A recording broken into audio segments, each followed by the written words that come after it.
এটা ওনার লেখার ঘর ছিল।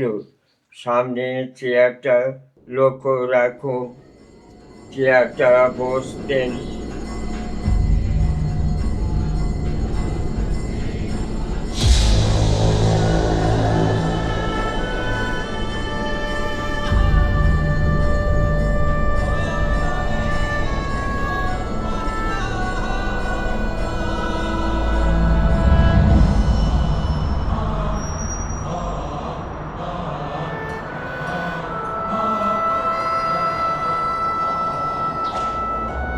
এটা বৈঠকখানা ছিল, এখানে বিপ্লবীদের মিটিং হতো।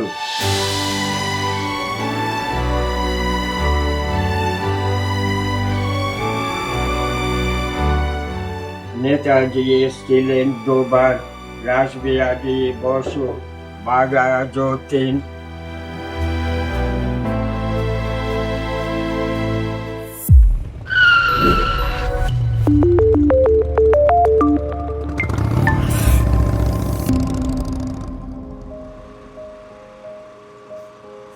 পথ আমাকে একটা বড় শিক্ষা দিয়েছে।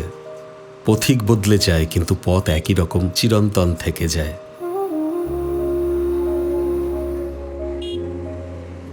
বাঙালির হৃদয়ে যে লেখক আজও রাজত্ব করেন, তার বাড়ি কি আপনি কখনো দেখেছেন?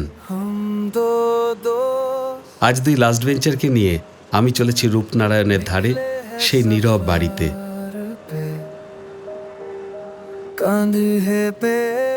যেখানে বসেই সৃষ্টি হয়েছিল বহু অমর সাহিত্য। আমি নীলু, আমার পিঠে সওয়ার সেই দুই লাস্ট বেঞ্চার দেবাশিস আর বিবেক। আজকের গন্তব্য সামতাবের, পথের দাবির লেখকের বাড়ি।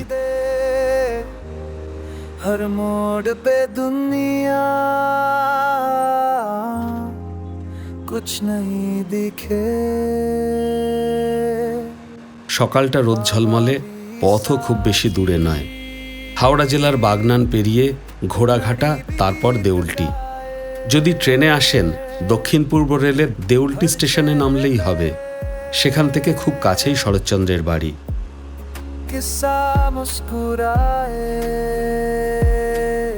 আমাদের যাত্রা অবশ্য রেলে নয়, হাওড়া থেকে খড়গপুরের রাস্তা ধরে বাগনান পেরিয়ে দেউলটি ফ্লাইওভারের উপর না উঠে বাম দিকের রাস্তা ধরলাম। তারপর ওভারব্রিজের নিচ দিয়ে ডান দিকে শরৎচন্দ্রের বাড়ির পথ।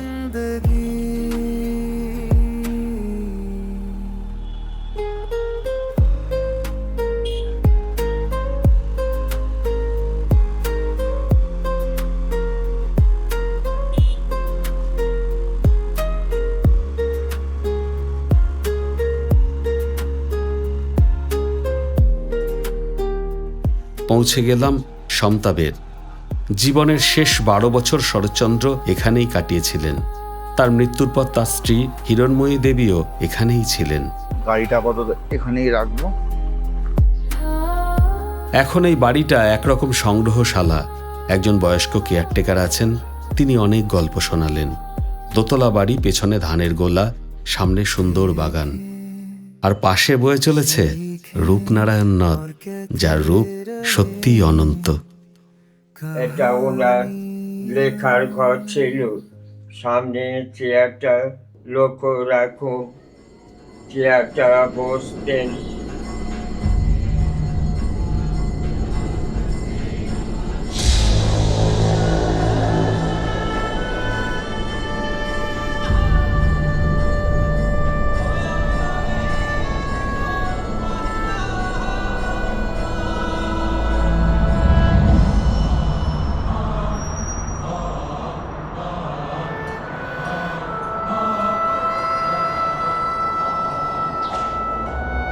এটা বৈঠকখানা ছিল, এখানে বিপ্লবীদের মিটিং হতো।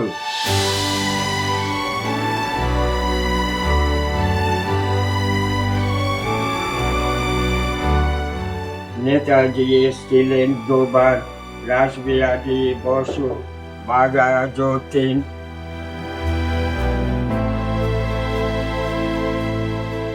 আসামে যে পুকুরটা দেখছেন, এই পুকুরে দুটো মাছ ছিল, কার্তিক আর গণেশ।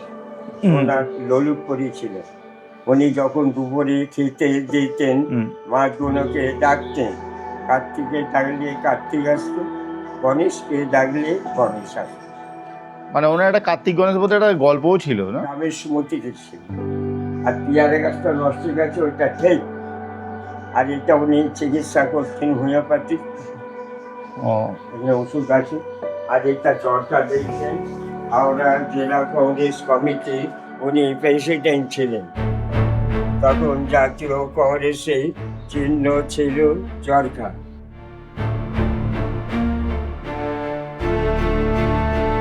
এটাই যে ঠাকুরটা দেখছি, এটা দেশবন্ধু চিত্তরঞ্জন দাস যখন অ্যারেস্ট হয়ে গেছিলেন, জেলে যাওয়ার আগে ওনাকে দিয়ে গেছিলেন।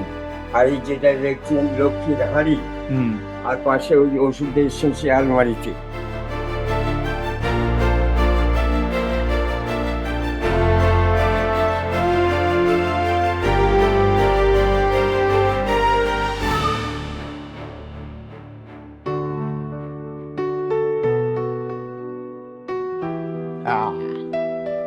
এসে গেছি, চিনতে পারছিস?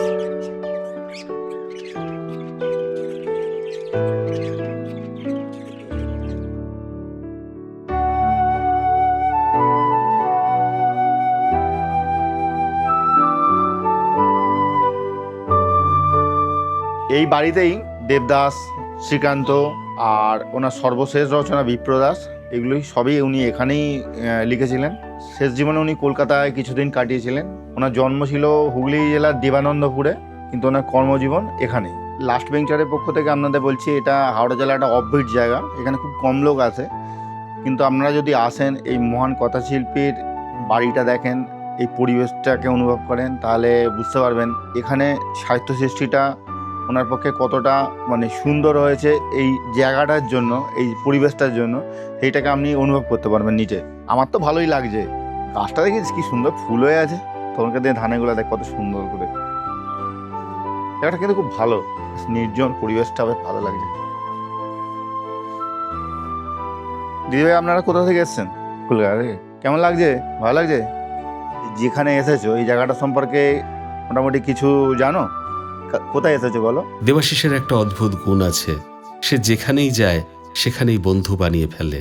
তো একটা ছোট বন্ধু পাঠিয়েছি, তো তোমার নামটাই আগে বলো আমার দর্শকদের। রুদ্রাণী মণ্ডল। রুদ্রাণী মণ্ডল। কিসে পড়ো? 5। আচ্ছা, এই যে জায়গাটা, এই জায়গাটায় কে বসবাস করতেন তুমি তার নাম জানো? শরৎচন্দ্র চট্টোপাধ্যায়। শরৎচন্দ্র চট্টোপাধ্যায়। আচ্ছা, তিনি কি জন্য বিখ্যাত? তিনি অনেক বিখ্যাত গল্প লিখতেন। আচ্ছা, তুমি কি তার কোনো গল্প পড়েছো? না। তোমাকে বলা রইলো, রামের সুমতি বলে ওনার একটা খুব সুন্দর গল্প আছে, আর মহেশ বলে একটা খুব সুন্দর গল্প আছে। এই দুটো গল্প তোমাদের ছোটদের জন্য অবশ্যই পড়বে এই দুটো গল্প। আর উনি যত বড় হবে জানবে যে কত বিরাট মাপের মানুষ ছিলেন এবং কত সুন্দর সাহিত্য কীর্তি রচনা করেছেন। তুমি আশা করি ভবিষ্যতে অবশ্যই পড়বে। তোমার সঙ্গে মানে আলাপ হয়ে আমার খুব ভালো লাগলো। আমাদের চ্যানেলটা দেখবে তো? দেখবে, ঠিক আছে। শুধু ঘোরা নয়, ঘোরার সঙ্গে মানুষের সঙ্গে সম্পর্ক তৈরি করা, মানুষের সঙ্গে বন্ধুত্ব তৈরি করা এবং সেই বন্ধুত্বকে বজায় রেখে আরও এগিয়ে নিয়ে যাওয়া, এটাই আমাদের উদ্দেশ্য। তো আপনারা যারা লাস্ট বেঞ্চারের দর্শক, তাদের অনুরোধ করব যে আপনাদেরও যদি এলাকায় কিছু থাকে যেটা আমাদের তুলে ধরার মতো, সেটা অবশ্যই আমাদের কমেন্টে জানাবেন।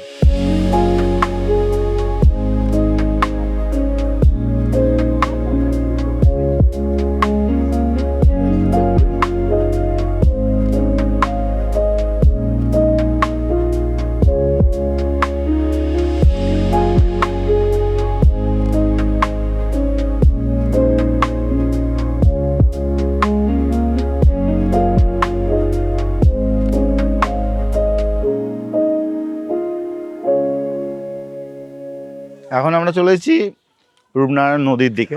এরপর বিবেক ঘোষণা করলো নদীর পাড় ধরে 1 কিলোমিটার দূরে বিরামপুর কালী মন্দির। দেবাশিস প্রথমে আপত্তি জানালো, কিন্তু বিবেকের জেদের কাছে শেষ পর্যন্ত হার মানল।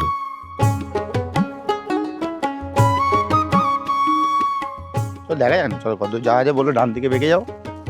প্রবলেম তো আর তোর নয়, প্রবলেম আমার। দেখ টাক চচ্চর করবে, টাকের রোদ্দুর পড়লে ভিটামিন ডি তৈরি হয়, এমনি একটু বেশি ডি হয়ে গেছে ভিটামিন ডি, যার জন্য আমার চুলগুলো হাফ উঠে গেছে। বন্ধুত্বের আসল মানেটা বোধ হয় এটাই, অপরের প্ল্যানকে শেষ পর্যন্ত মেনে নেওয়া।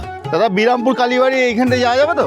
প্যাচপ্যাচে গরম নদীর ধারে চাষের জমির আল ধরে এক কঠিন যাত্রা। এই যে একটা সুন্দর ভিউ পেয়ে গেছি, দেখছি নদীর খাল, দেখ কি সুন্দর। হ্যাঁ, যাবোটা কি করে ভাব। কিছু দূর গিয়ে দেখি রাস্তা একেবারেই শেষ। দেবাশিস তখন বলছে, কিরে তোর সেই সুন্দর ভিউগুলো কোথায় গেল? গরমে এই ভেতর দিয়ে খুব বাজে লাগছে। হ্যাঁ, বিবেকের মুখের অবস্থা তখন সাপের ছুঁচো গেলার মতো। এটা ঠিক, আমরাই কিছু বলি সম্ভব। ঠিক তখনই সামনে পড়ল একটা কাঠের সাঁকো। এ তো ভাই ডেঞ্জার জিনিস রে ভাই, বুঝতে পারবো তো। হ্যাঁ? ওরে বাবা, দেবাশিসের বুক ঢিপঢিপ করছে, তবু সাহস করে পার হলো।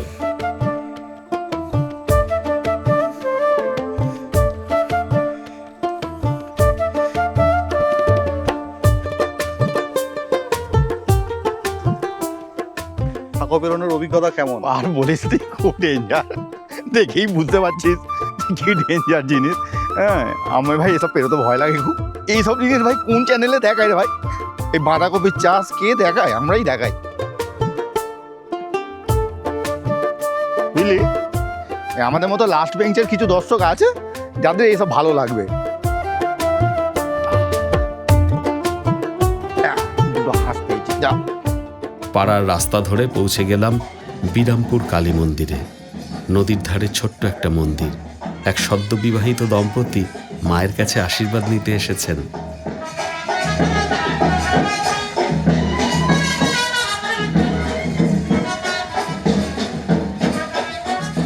মন্দিরের কালী মূর্তিটা সত্যি অপূর্ব। আমরা এসেছি বিরামপুর কালীমাতা মন্দিরে, 1339 সালে প্রতিষ্ঠিত হয়েছিল, বহু প্রাচীন মন্দির।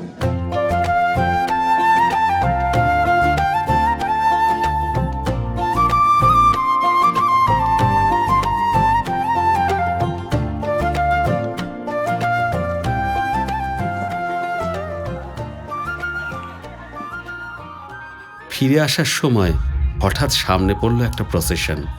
দোল উৎসবের পরদিন গ্রামের কীর্তনের দল। মন্দিরের সামনে মাঠে গ্রামের মানুষ, বিশেষ করে মহিলারা রং মাখছে আর নাচছে।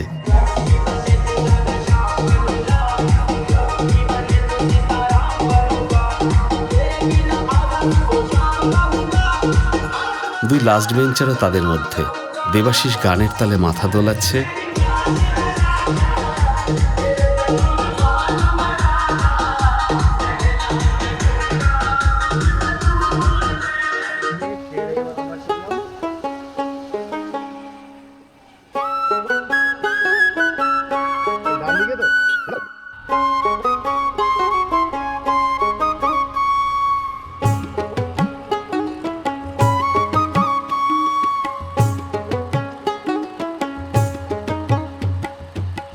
এরপর গেলাম মদন গোপালজিউর মন্দিরে, শরৎচন্দ্রের বাড়ি থেকে মাত্র 10 মিনিট দূরে।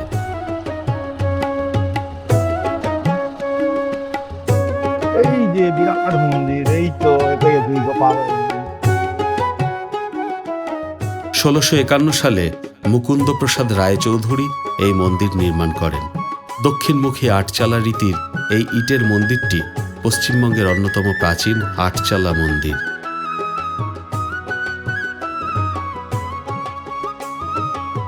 মন্দিরের গায়ে পোড়ামাটির ফলকে অপূর্ব সব নকশা, ত্রিভঙ্গ ভঙ্গিমায় শ্রীকৃষ্ণ, পদ্মফুল আর নানা অলঙ্করণ।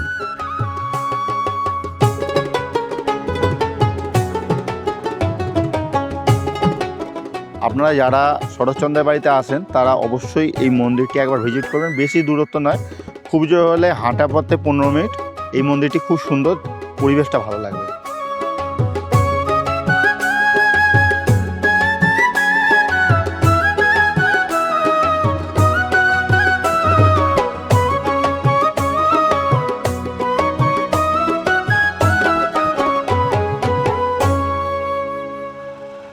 মদন গোপাল জিউ মন্দির থেকে এবার আমরা চলেছি বাড়ির দিকে।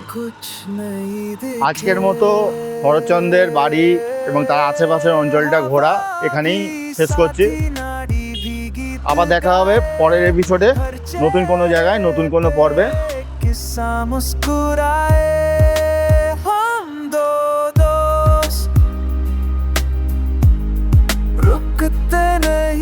ফেরার পথে হঠাৎই চোখে পড়ল মহিষরেখা ব্রিজের নিচ দিয়ে একটা নির্জন রাস্তা চলে গেছে।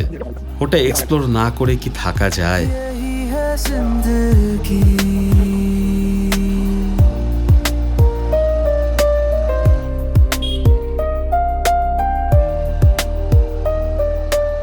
শরৎচন্দ্রের বাড়ি থেকে ফিরছিলাম, মহিষরেখা ব্রিজের কাছে এসে আমাদের মনে হলো একটু এই জায়গাটা ভালো করে এক্সপ্লোর করা দরকার।